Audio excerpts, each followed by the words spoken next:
Selamat pagi, siang, sore, atau malam, rekan-rekan sekalian. Terima kasih atas kesempatan yang diberikan kepada saya untuk mempresentasikan laporan keuangan dari showroom motor milik saya, yaitu Pribumi Motor. Pada presentasi kali ini, saya akan membahas 3 laporan keuangan utama, yaitu laporan laba rugi, neraca, dan laporan arus kas dari tanggal 1 Januari hingga 31 Desember 2021. Baik, mari kita mulai dengan laporan laba rugi. Pada 1 Januari hingga 31 Desember tahun 2021, showroom Pribumi Motor mencatat total pendapatan sebesar 1,5 miliar. Pendapatan ini berasal dari 2 sumber utama, yaitu pertama, penjualan motor baru sebesar 1,2 miliar dan penjualan motor bekas sebesar 300 juta rupiah. Dari total pendapatan tersebut, kami memiliki total beban sebesar 1,3 miliar yang terdiri dari beban pembelian motor sebesar 900 juta rupiah yang mencakup biaya pembelian motor dari pemasok.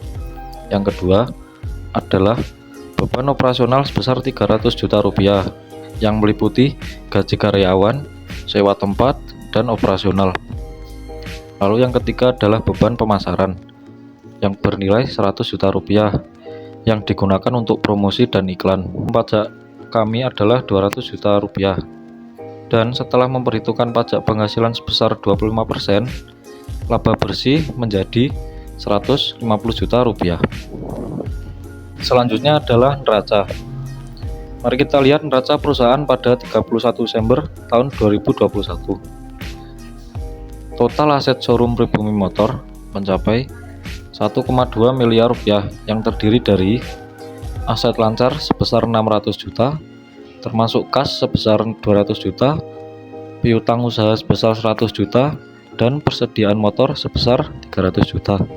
Lalu aset tetap senilai 600 juta rupiah, terdiri dari gedung dan tanah senilai 500 juta, serta peralatan mesin senilai 200 juta rupiah, dan mengalami akumulasi penyusutan sebesar 100 juta rupiah.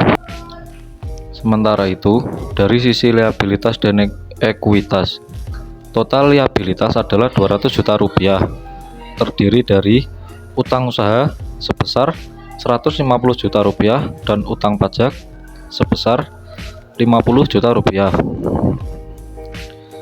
Lalu dari sisi total ekuitas pemilik mencapai 1 miliar rupiah, terdiri dari modal yang disetor sebesar 800 juta rupiah dan laba ditahan sebesar 200 juta rupiah. Berikut untuk persamaan akuntansinya. Aset sama dengan liabilitas ditambah ekuitas. Jika liabilitas bernilai 200 juta rupiah dan ekuitas bernilai 1 miliar rupiah, maka total asetnya adalah 1,2 miliar rupiah. Nah, dengan total aset sebesar 1,2 miliar rupiah, total liabilitas dan ekuitas juga seimbang di angka yang sama. Berikut detail arus kas dari aktivitas operasional. Penerimaan dari penjualan 1,5 miliar rupiah. Pembayaran kepada pemasok 900 juta rupiah. Pembayaran untuk beban operasional 300 juta rupiah. Dan pembayaran pajak senilai 50 juta rupiah. Setelah memperhitungkan semua penerimaan dan pengeluaran, arus kas bersih dari aktivitas operasional kami adalah penerimaan sebesar 1,5 miliar dikurangi pengeluaran sebesar 1,250 miliar rupiah. Jadi total arus kas bersih operasional ini adalah 250 juta rupiah. Demikianlah presentasi mengenai laporan keuangan showroom Pribumi Motor. Saya berharap informasi ini bermanfaat untuk memahami kinerja dan posisi keuangan perusahaan kami selama tahun 2021 serta bagaimana laporan ini sesuai dengan prinsip-prinsip akuntansi yang berlaku. Terima kasih atas perhatian rekan-rekan. Jika ada pertanyaan, silakan ketik di kolom komentar. Jangan lupa subscribe, like, dan see you in the next video.